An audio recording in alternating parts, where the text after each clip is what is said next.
Okay, I'm about to tell you about the most dangerous Bob that has ever been a Bob. I actually hate myself for that intro. Stick with me here though. I know you saw the title and I know you saw the thumbnail and I know you're trying to understand what is a dangerous Bob. This makes zero sense, dude. What's going on? And I'll explain it to you. I do truly believe that this is actually a quite dangerous Bob. And I think once I explain why, you're gonna understand what I'm talking about, and I think you'll agree with me. So there is a Bob right now that is very popular. It's been popular and it's gaining popularity as we go. And that Bob has a name.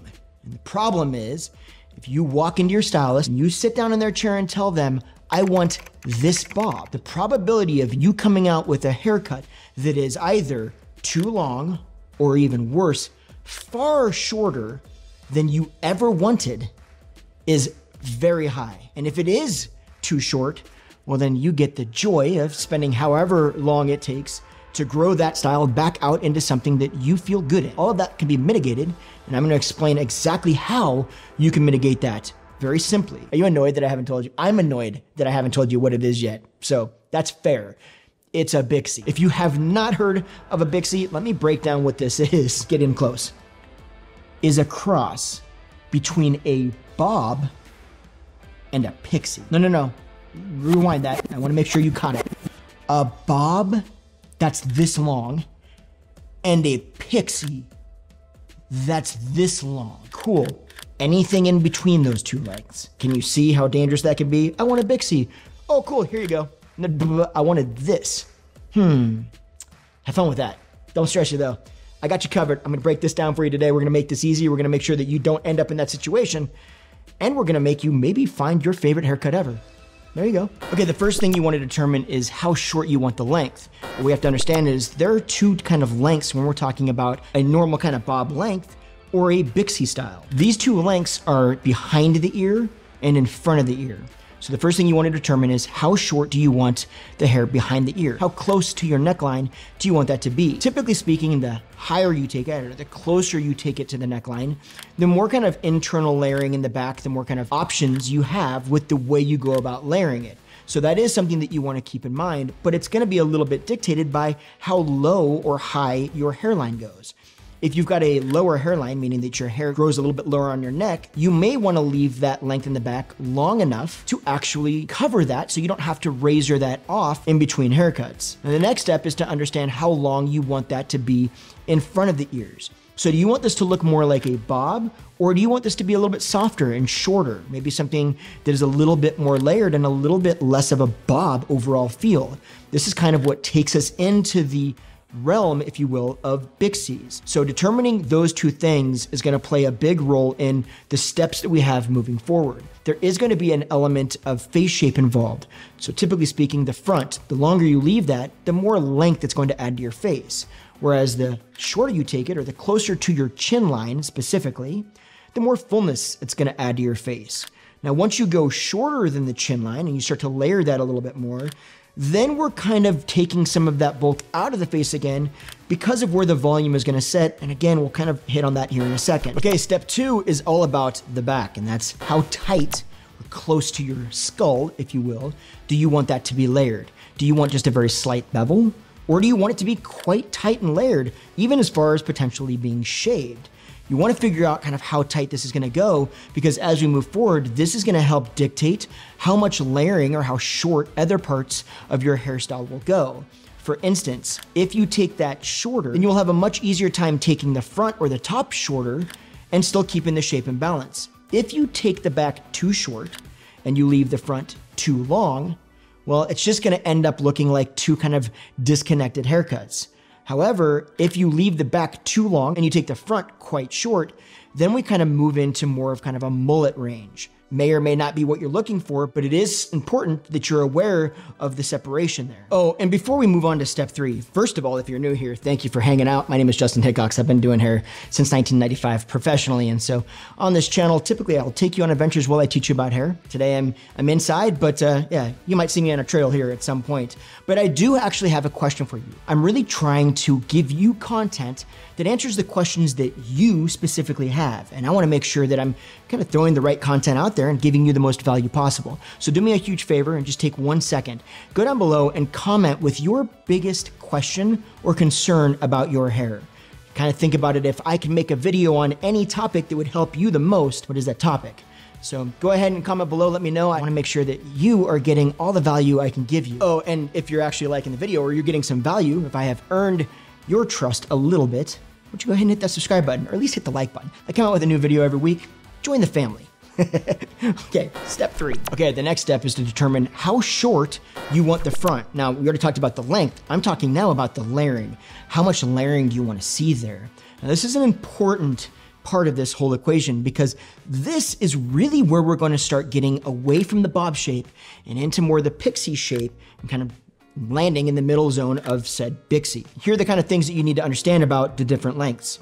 First of all, the more you layer the front, the less it's gonna feel like a bob, the more it's gonna immediately feel like a shorter cut. Now, if you wanna wear your hair, let's say, into your face and like framing your chin, for instance, then you're gonna wanna leave it a little bit more in the realm of a bob. You're gonna want that line to kind of come forward because it's really gonna help draw that emphasis there. However, if you want to wear this maybe back off of your face a bit more, maybe tuck it behind your ears or get a little bit more volume in the front around the face, then you're going to want to actually layer that a bit more, because when you layer that bulk or that length out, it has a tendency to come back off your face much easier. Use your comfort zone. How short are you going to feel comfortable in? How much of this do you want it to look like a bob versus maybe a shorter version of a bob?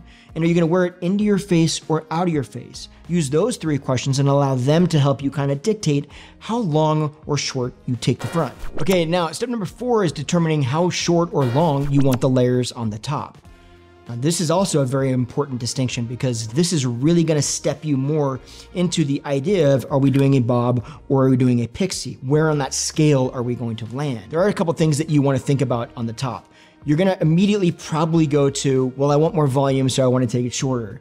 And this is not always true. We need to have the balanced length to create volume. And sometimes that means actually having enough length to get bend, because bend is where volume comes from, and having enough length compared to everything else. Let me put this in perspective. Let's imagine that you decided you want the top to be 2 inches long because you want a lot of texture and movement. If the sides are longer than that, they're going to look very out of place. It's not going to balance.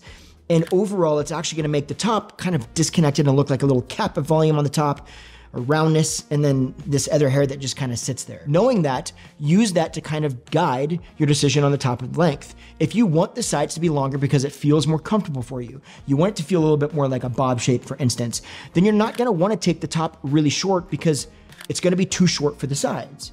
However, if you want to take the sides really short and kind of messy, and you're going to take the back and the nape really tight and high, well, then you're going to have a lot more freedom to be taking the top quite a bit shorter, because the overall shape is going to balance a lot more. It just means that you're moving more towards a pixie style. And that's really up to you on really wherever your comfort zone is going to sit. Okay, let's talk fine tuning. So the next thing you want to understand is, do you want bangs or no bangs? Are you thinking you want very short, straight across bangs? Or if you do want bangs, do you want them to be a little bit longer, maybe swept off your face?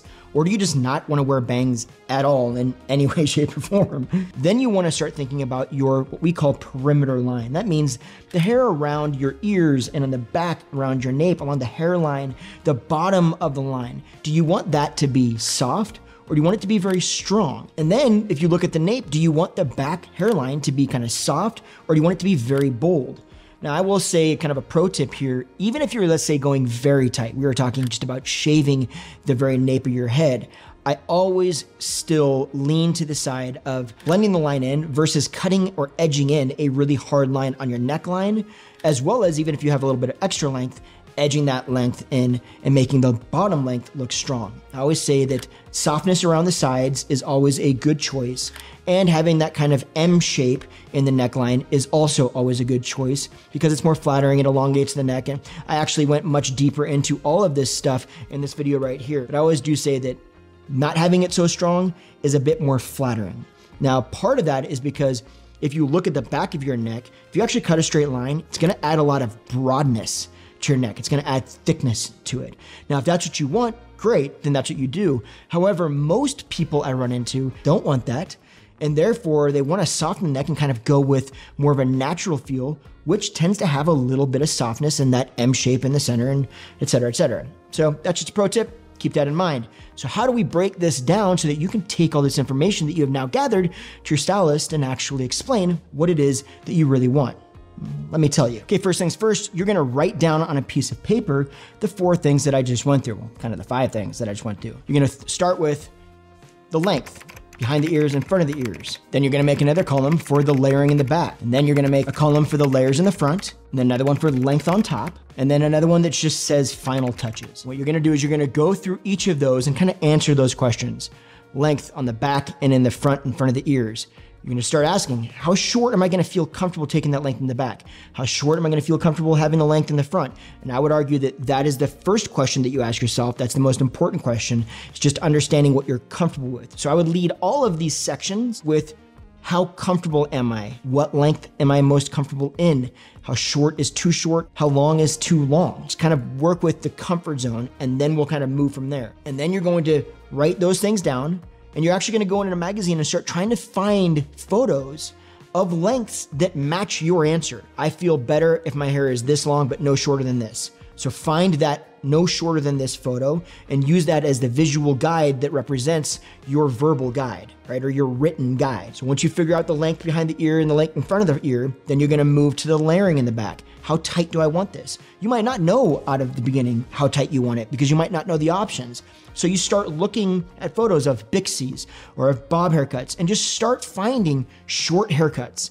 Just start looking at the back, just the nape, and say, what do I like? What do I feel like would be comfortable with? What length range in here would I be comfortable going to? How much beveling do I want to see there? Or how much do I not want to see there? Once you've figured out that kind of length range that you feel like it would be comfortable and that you would like, then you start looking at photos and find the photos that represent the visual reference to that written word. And we move on and we go through each of the different layers like this. So now what you end with is you end with your written answers to these particular questions, as well as the visual representation of those answers, so that you have kind of a whole plethora of things to take into your stylist and say, okay, I know this is a lot. I know it's probably more than most people come in the door with. I personally have actually never seen anybody in my chair come in with this much information. However, it is a very good way to communicate with your stylist and mitigate as much of the miscommunication that can happen in a situation where you're talking about such a broad range or scope of different lengths, all falling under the one umbrella term, Bixie. I hope that helps you kind of break down the step-by-step on how you're actually going to figure out both what Bixie you want that you're gonna like, but also how you're going to navigate describing that to your stylist. And my dog is right here off screen. Oh, there he is. Hi, buddy. My dog is right. You can't see him, but his little face is right there. Hi, buddy. Hi. He came over to help with the video, so hi, buddy. Yeah. Oh, what a good bear. He's the goodest of all bears, aren't you? Yes, you are. Look at that little face. I hope you got some value here. If you did, do me a massive favor. Why don't you consider hitting that subscribe button right there? It's really easy. Costs you absolutely nothing. Helps me out a lot, and it helps you learn more when I come out with videos every single week about this stuff. So do that. Join the family. Hang out with us. We'd love to have you. We're a pretty nice group over here, for the most part. I'm usually not nice. I am. I'm not. I have to go now, so you have a great one. I will see you next week. Bye.